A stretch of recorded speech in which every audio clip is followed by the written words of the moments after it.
Honestly, I'll just quickly say what I have to say because I kind of want to know what you think about what I think. So, this Cowboys team is a better version of the Bengals team from last year. This is last year's Bengals team with an offensive line, and that sounds extremely And dangerous. a top three rusher.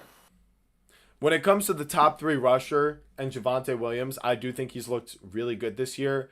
Looked But elite. I think I think that is a little bit of people being surprised with him being good based off what we've seen from him the past couple years.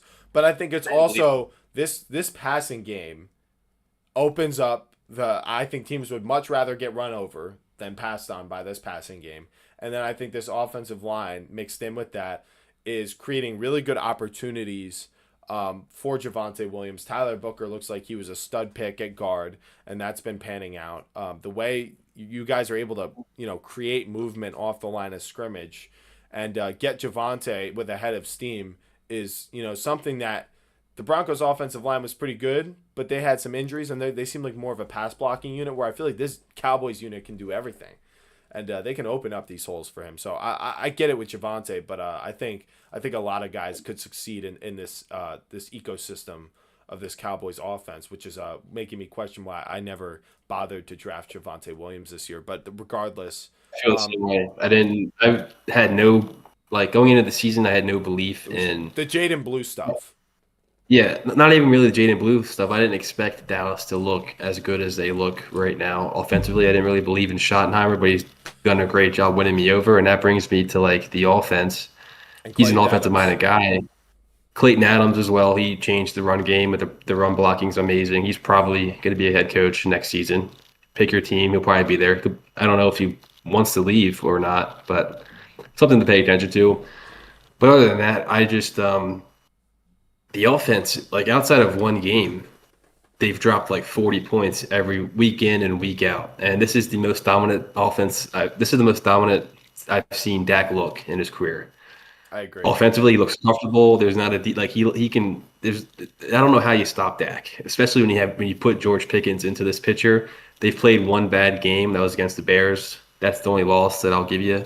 But other than that, this team should be 5-1. And that brings me to like when we talk about like trade deadline. There's a lot of smoke around Maxx Crosby right now and going to Dallas. And I think if that's something, it doesn't have to be Maxx Crosby, but any type of reinforcements that we can get defensively, and you pair that with the return, the Mario Overshown's practice window, 21-day practice window just got opened. He's on his way back.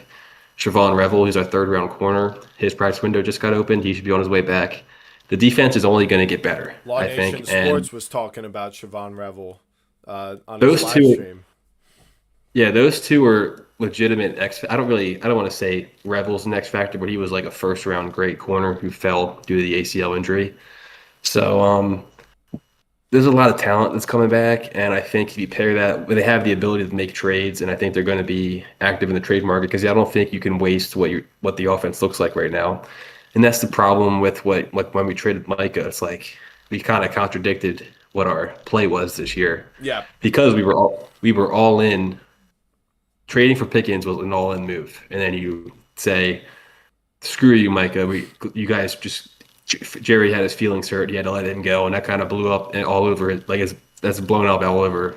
That all, blew the all Cowboys team up kind of yeah. defensively. So, and we're adjusting to. We saw Dallas play 50% man against Jaden Daniels and the Commanders. Jaden Daniels, for some reason, is terrible versus man defense, and that showed on Sunday. That's how you beat Jaden Daniels. You run a man defense. He, for some reason, just can't handle that. But if Dallas can get back to running man, add talent on defense, I could easily see them winning the division. It's just they should be 5-1 right now. It's my biggest problem with them.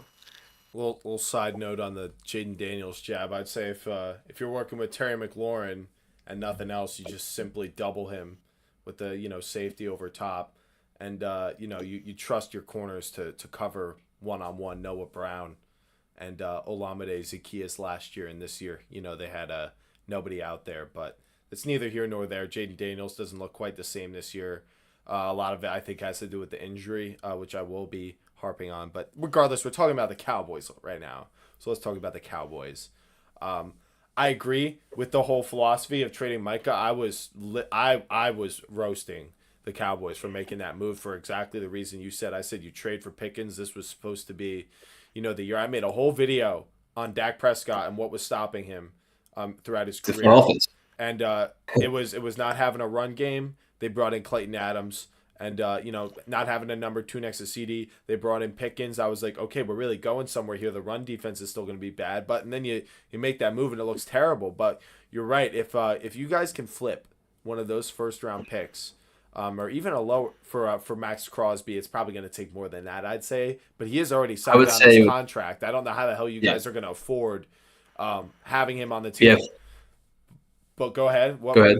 Well, I was going to We have. say the cheaper option might be Bradley Chubb or Jalen Phillips on this vulnerable Dolphins team. Get them while they're healthy, and they don't start faking an injury or something. And what's funny is the trade deadline is tomorrow, if I'm not mistaken. No, Oh, it's November 4th. oh wow! So it is way later than I anticipated. So I Yeah, we would guess have heard a lot more noise if it was tomorrow yeah, about I trades. was gonna say I felt like I hadn't heard anything about it. I thought that's why I said I might be mistaken, but I could have The only thing I sworn. can say when it comes to the trades is that today there was a lot of stuff that came out regarding Maxx Crosby. The Raiders are going nowhere. It makes no sense for them to hold him hostage when he doesn't want to be there. And apparently he followed like 10 different Cowboys on Instagram today. So he's kind of making it known where he wants to be.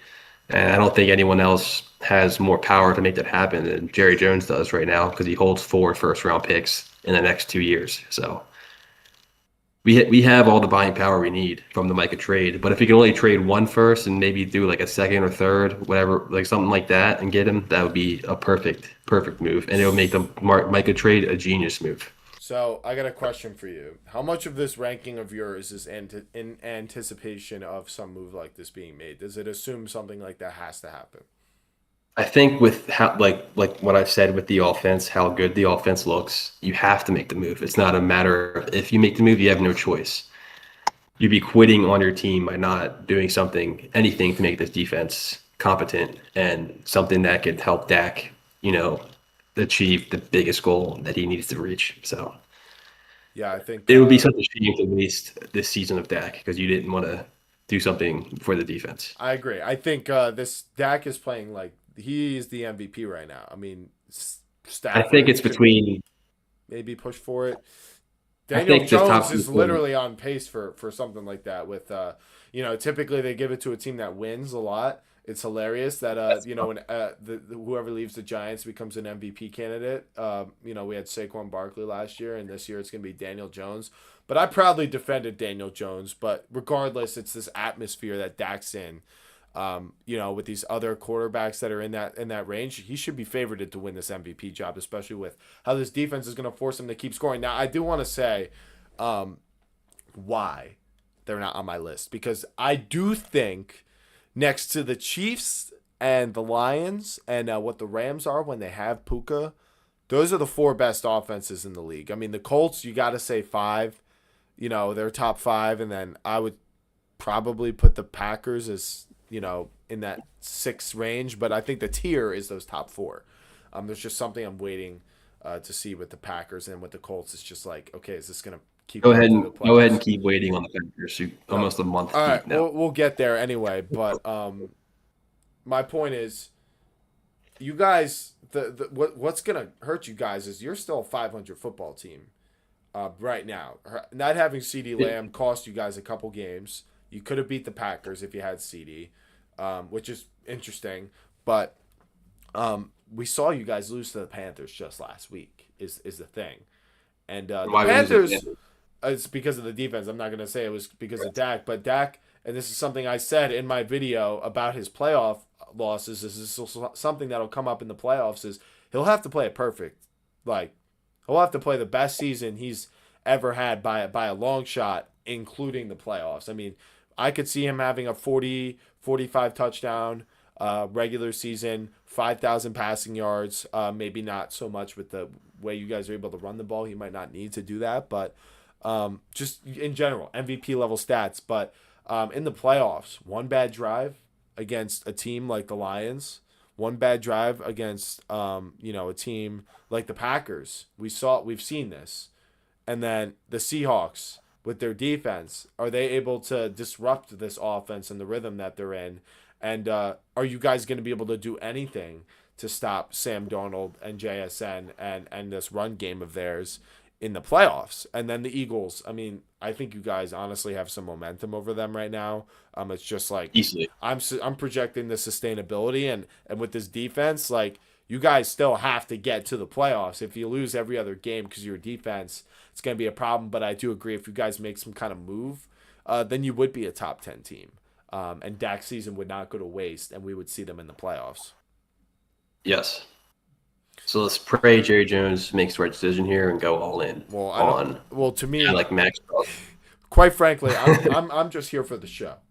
When it comes to you guys, You're here. You want to see Dak succeed, though. It's more than just Dallas. I do want to see Dak succeed because I was a Dak hater for a long time, and obviously he's a division rival, and it sounds kind of strange to hear a Giant fan say that. But I spent my years hating on Dak Prescott. I got my fix watching him go. What is it, 2-5 in the playoffs? I'm kind of over it. Like I kind of know at this point. Okay, he's not what we thought he was as division rivals. He's clearly a great player and a good guy, and he's at the mercy of Jerry Jones. And he's a company man. That's his issue. If he was more about himself, he'd have the success somewhere else, but he stays loyal to Dallas for some reason. So that's kind of my thing is I'm not totally opposed to seeing this pan out well, and honestly I'm sick of the Eagles. I'd rather if I'm gonna see someone succeed this year, it looks like it won't be the Commanders with this injuries that they're dealing with. So I would rather see the Cowboys win this division right now and see what they can do in the playoffs, and maybe it'll be a bit more exciting than 4 tush pushes in a row every other drive. I'm so sick of seeing that. I want to see someone air it out in the playoffs, and the Cowboys, I know are going to do that. So, I'm kind of looking at them. And then there's 3 teams I just want to kind of quickly hit on because we kind of disagree with them. If you're okay with moving on, do you have any closing thoughts on the Cowboys? I think we kind of closing thoughts for the offense. We talk about play calling, and that's how the issue is. Like, just to bring the Eagles up for reference, I think the offensive coordinator for Dallas truly is Dak, and I think Dak's calling his shot every game, every play. He's calling what he wants. I don't think it runs through a coordinator. I think he is the coordinator. I don't know who else you'd want calling the plays, but I think that's why they're having so much success, because the offense is built around what he wants, and it's not something like with Mike McCarthy. It was what Mike McCarthy's offense was. This is truly Dak's offense. I think Schottenheimer has been there. He knows Dak, and then so I think that goes into it. And then Dak is the longest tenured quarterback in the NFL on his team. He's been on his team longer than Mahomes has been on the Chiefs. So Dak is just literally, it could sound simple, but just seeing the jerseys, the stadium, everything about his routine is not something that he is comfortable with. Everything. All he's doing is going out there with his playbook, and he's calling the protections. He's calling the plays at the line of scrimmage, the audibles. Of course, the offensive coordinator is going to feed him the plays, but it's probably like a 1 of 4, right? Out of this formation. Yeah. Here's what do you want to do? I think it's more like if you want to Dak, what do you want to someone, do? Dak tells him. Yeah, it could be like that. I mean, we've seen that happen before with quarterbacks who are, 10-year vets, and for a couple years there, those guys were on their last legs or they were all gone. So we've been treated the past 5 years to quarterbacks like Allen getting, the play calls, being kind of dependent on. I'm sure he calls audibles. Joe Burrow, I think, did that. I don't think Zach Taylor is responsible for any of the offensive success there. I think that was all Burrow. So I think Dak and him are very similar. I think I've said that many times, but yeah, I do think Dak is basically the offensive coordinator for the Cowboys.